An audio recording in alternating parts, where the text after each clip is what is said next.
Alors aujourd'hui, on va voir comment on fait rentrer ça là-dedans.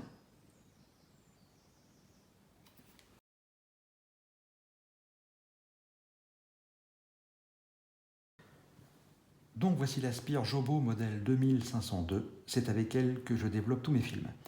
Elle peut accueillir une pellicule au format 135 ou deux pellicules au format 120. Puisque je le rappelle, une pellicule au format 135 mesure 160 cm et une pellicule au format 120 en mesure 80. Alors avant de commencer, assurez-vous que l'aspire, et vos mains aussi, soient bien sèches. Il ne faut pas que la pellicule rencontre de l'eau pendant son chargement, sinon elle va devenir poisseuse, elle va coller à l'aspire et on ne pourra plus la faire avancer.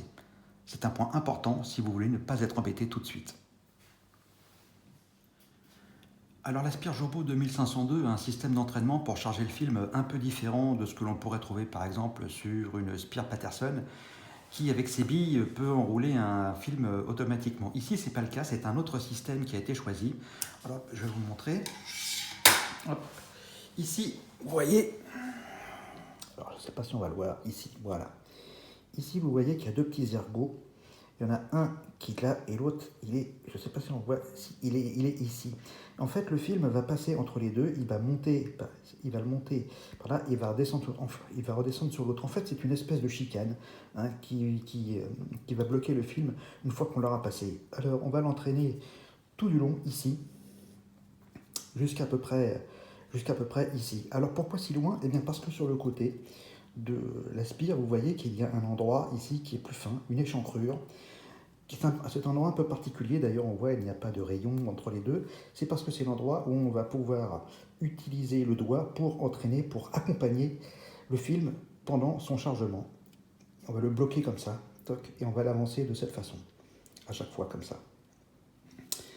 Alors l'aspire évidemment elle est réglable, puisque elle est réglable au format 135 et donc au format 120, puisqu'il faut simplement se mettre sur le rouge, point rouge ici, on se met comme ça, on tourne, hop, et là voilà, elle est prête pour accueillir un ou deux films au format 120.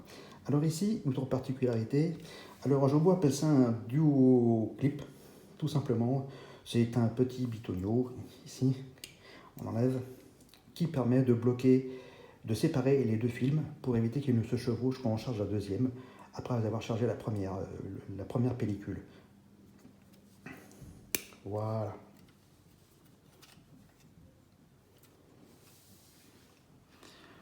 Donc voici la bobine au format 120. Donc maintenant il va falloir extraire le film de sa protection. Pour ça, eh bien, je vais vous montrer la méthode que moi j'utilise, mais enfin il n'y a rien de révolutionnaire, elle est classique. Je tire un petit peu, comme ceci, et vous voyez que déjà là le film apparaît. Ici. Alors, je le rembobine en évitant de toucher la pellicule. Je ne mets les doigts que sur les bords pour éviter, et vous voyez, normalement elle va s'enrouler toute seule, sans que j'ai besoin de l'aider. Allez, hop. Voilà.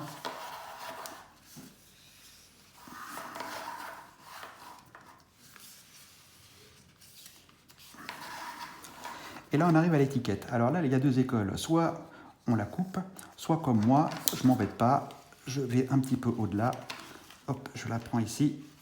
Hop, je tire un petit peu. Voilà, ça, j'en ai plus besoin. Et je la rabats sur le flanc, ici. Voilà, qui est fait. Alors maintenant, on va le rembobiner. Je vais la rembobiner dans l'autre sens.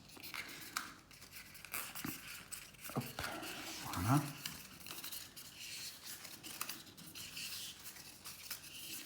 Vous voyez, je ne touche pas la pellicule, je reste seulement sur les flancs. En fait, elle s'enroule toute seule.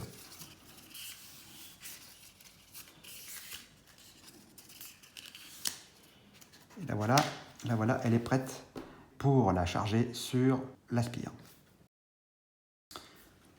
Bon, et bien voilà, nous y sommes. Alors évidemment, avant de faire le noir complet, j'ai fait en sorte que tous les éléments de la cuve soient placés dans un certain ordre pour que le chargement du film se passe le plus simplement possible.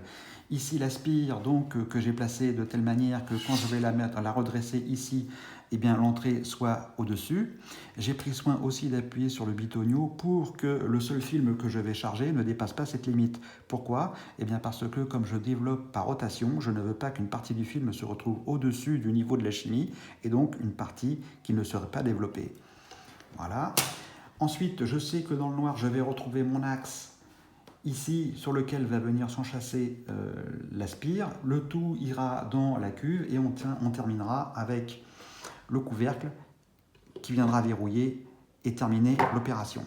Voilà. Alors la première chose à faire avec le film, eh bien, c'est que je vais tirer une partie ici, comme ça, et je vais le tenir de cette manière, ici, voilà, comme ceci. Vous voyez qu'il y a une partie qui reste droite. Ensuite, je prends ma cuve ici, donc voilà, je me retrouve donc avec l'entrée au-dessus et je vais placer ici, dessus, ici, je vais placer ici mon film dessus, ici, et vous voyez avec mes deux doigts qui servent de guide, et je vais faire glisser ici jusqu'à ce que j'entends clac, clac. Vous allez voir, vous allez entendre, et là je saurai que je suis à l'entrée. Voilà, nous y sommes. Je n'ai plus qu'à faire avancer le film de telle manière à ce qu'il rentre à l'intérieur. Voilà, je n'ai plus qu'à tirer un petit peu ici. Vous pouvez bien, voilà. Un petit peu ici, encore. Et voilà, nous y sommes. Ensuite, eh bien, de chaque côté, je vais aller sur l'endroit qui est prévu pour le doigt ici. Et on voit d'ailleurs à cet endroit que le film dépasse un petit peu. Et il me suffit ensuite de tourner, d'appuyer pour que le film rentre à l'intérieur, comme ceci, voilà. Tout doucement, on y arrive. Hop, je descends d'un cran, parce que, voilà.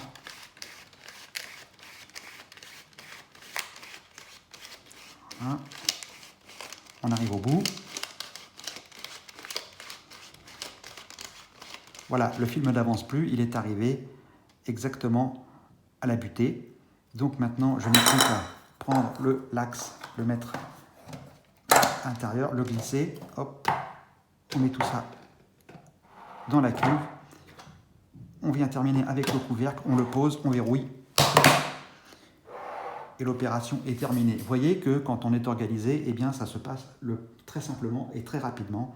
Et on ne peste pas, on ne s'énerve pas, parce que c'est vraiment ce qui peut arriver de pire quand on fait du chargement de pellicule. Et bien voilà, cette petite série sur le matériel Jobo s'achève. J'espère que ces deux vidéos auront pu être utiles à certains d'entre vous qui se posaient des questions sur ce matériel. Je vous dis au revoir et à bientôt.